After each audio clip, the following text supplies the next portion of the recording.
அவுது பில்லாஹி மினஷ் ஷைத்தானிர் ரஜீம். குல் இன்னல் மௌத்தல்லதி தஃபிர்ருன மின்ஹு ஃபஇன்னஹு முலாக்கீக்கும். அளவற்ற அருளாளனும் நிகரில்லா பேர் அன்புடனுமாகிய எல்லாம் அல்ல அல்லாஹுவின் பெயரை கொண்டு ஆரம்பம் செய்கிறேன். சகோதரி கச்சியம்மா அவர்களுடைய ஜனாசாவை நபி அவர்கள் காட்டிய அடிப்படையில் தொழுதுவிட்டு அவருடைய ஜனாசாவை அடக்கம் செய்துவிட்டு இந்த இடத்தில் நாம் நின்று கொண்டிருக்கிறோம். நபிகள் நாயகம் ஸல்லல்லாஹு அலைஹி வஸல்லம் அவர்கள் பொதுவாக ஒரு ஜனாசாவை அடக்கம் செய்த பிறகு அவர்களுக்காக வேண்டி உறுதிப்பாட்டை அல்லாஹ்விடத்தில் கேட்க வேண்டும் என்று நம்மை பணித்திருக்கிறார்கள்.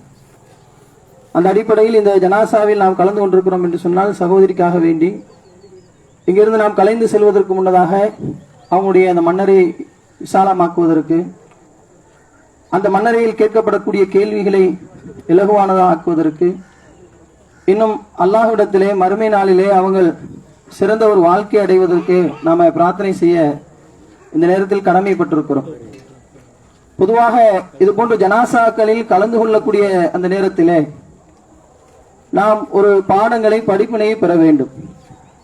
அல்லாஹ் திருமறை குர்ஆனிலே சொல்கிறான், குல் இன்னல் மௌத்தல்லதி தஃபிர்ருன மின்ஹு.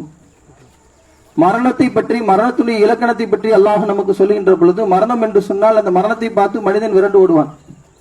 ஆனால் மரணம் என்ன செய்யும்? ஃபஇன்னஹு முலாக்கிக்கும், அவனை கண்டிப்பாக சந்தித்தே தீரும் என்று அல்லாஹ் சொல்கிறான்.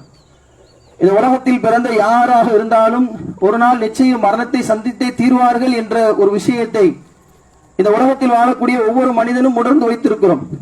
அதை ஒவ்வொரு முஸ்லீமும் இது போன்ற மையத்து நேரங்களில் தன்னுடைய வாழ்க்கையில் பாடம் பெற வேண்டும் என்பதற்காக வேண்டி அல்லாஹ் ரப்புல் ஆலமீன் இதை ஒரு மூமின் இன்னொரு மூமினுக்கு செய்ய வேண்டிய கடமையாகவே நமக்கு அல்லாஹ்வுடைய மார்க்கம் நமக்கு சொல்லித் தருகிறது. அந்த அடிப்படையில் தான் அவர்களுக்காக ஜனாசாவை தொழுது விட்டு அடக்கம் செய்துவிட்டு இங்கு நாம் நின்று கொண்டிருக்கிறோம். இந்த இடத்தில் நாம் இரண்டு விஷயங்களை பாடம் பெற கடமைப்பட்டிருக்கிறோம். நிச்சயமாக எப்படி சகோதரி மரணித்து விட்டார்களோ அதுபோன்று நிச்சயம் நாமும் ஒரு நாள் மரணத்தை அடைந்தே தீர்வோம். ஆனால் சில நேரங்களில் சில மரணங்கள் நமக்கு பாடங்களாகவும் படிப்பனையாகவும் இருக்கிறது. நபிகள் நாயகம் ஸல்லல்லாஹு அலைஹி வஸல்லம் அவர்கள் ஒரு சந்தர்ப்பத்தில் அவங்களுடைய காலகட்டத்தில் ஒரு ஜனாசா கொண்டு செல்லப்படுகிறது. அப்படி கொண்டு செல்லப்படக்கூடிய இந்த நேரத்தில் மக்கள் எல்லாம் பேசிக் கொண்டிருக்கிறார்கள், அவர்களை பற்றி நல்ல விதமாக பேசிக் கொண்டிருக்கிறார்கள். அப்ப நபிகள் நாயகம் ஸல்லல்லாஹு அலைஹி வஸல்லம் அவர்கள் சொல்கிறார்கள், வஜிபத், அவளுக்கு உறுதியாகிவிட்டது என்று நபிகள் நாயகம் ஸல்லல்லாஹு அலைஹி வஸல்லம் அவங்ககிட்ட இந்த பதிலை கேட்ட மாத்திரத்தில் சஹாபாக்கள் ஆச்சரியமா இருக்கிறான். திரும்ப மீண்டும் ஒரு ஜனாசா கொண்டு வரப்படுகிறது, அதை பற்றி தவறாக மக்கள் பேசிக் கொண்டிருக்கிறார்கள். அப்ப மீண்டும் நபி அவர்கள் சொல்கிறார்கள், வஜிபத், இவருக்கும் உறுதி செய்யப்பட்டு விட்டது என்று சொன்ன உடனே சஹாபாக்கள் நபி அவர்களிடத்துல கேட்கிறாங்க, அல்லாஹ்வுடைய தூதரே, அவங்களுக்கும் உறுதியாகிவிட்டதுன்னு சொன்னீங்க, இந்த ஜனாசாவுக்கும் உறுதியாகிவிட்டதுன்னு சொன்னீங்க, என்ன அர்த்தம் அப்படின்னு கேட்கும் பொழுதுதான் நபிகள் நாயகம் ஸல்லல்லாஹு அலைஹி வஸல்லம் அவர்கள் சொல்கிறார்கள், இது இந்த சமூகத்துடைய சாட்சியம். இது அல்லாஹ் சிலருக்கு இது போன்ற ஒரு பாக்கியத்தை இந்த உலகத்தில் கொடுக்கிறான்.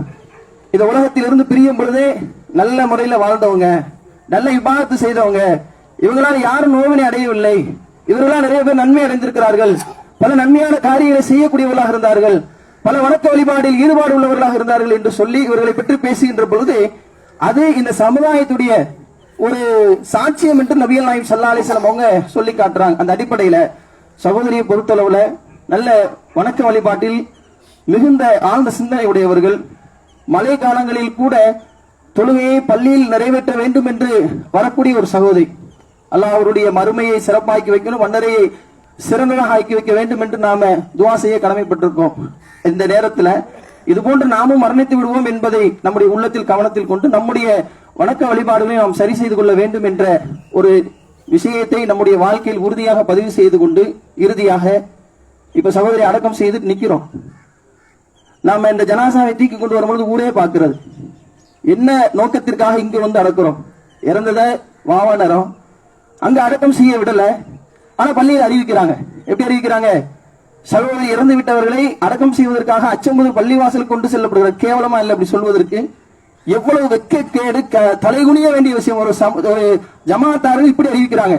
ஏன் எங்களுடைய மையவாடியில இடம் இல்ல, அதனால அங்க கொண்டு அடக்கிறோம் யாராவது சொல்ல முடியுமா? அப்படி இல்ல. என்ன காரணம்? அவங்க கொள்கையில இருந்தாங்க, ஏகத்துவ கொள்கையில அல்லாஹ்வை மட்டும் வணங்குறாங்க. இறை தூதர் ஸல்லல்லாஹு அலைஹி வஸல்லம் அவர்கள் காட்டி தந்த அடிப்படையில் வாழ்ந்தார்கள். இந்த ஒரு காரணத்தை தாண்டி வேறு எந்த ஒரு காரணத்தையும் அவர்களால் சொல்ல முடியாது. ஆனால் இதை தாண்டி இன்னைக்கு நாம் எடுத்துக்கிட்டோம் சொன்னா எத்தனையோ விதமான மார்க்கத்தில் தடுத்த பல காரியங்களை செய்யக்கூடியவர்களுக்கு மிக சிறப்பான முறையில் அங்கு அடக்கம் செய்யப்படுகிறது. அப்ப நாம் இன்னைக்கு உரிமையை விட்டுட்டு வந்தோம் நினைக்க கூடாது. இதுல படிப்பினை பெற வேண்டிய விஷயம் என்ன அப்படின்னு சொன்னா, இந்த உலகத்தில் நாம் மரணம் வரைக்கும் தான் விசாரிக்கப்படும்.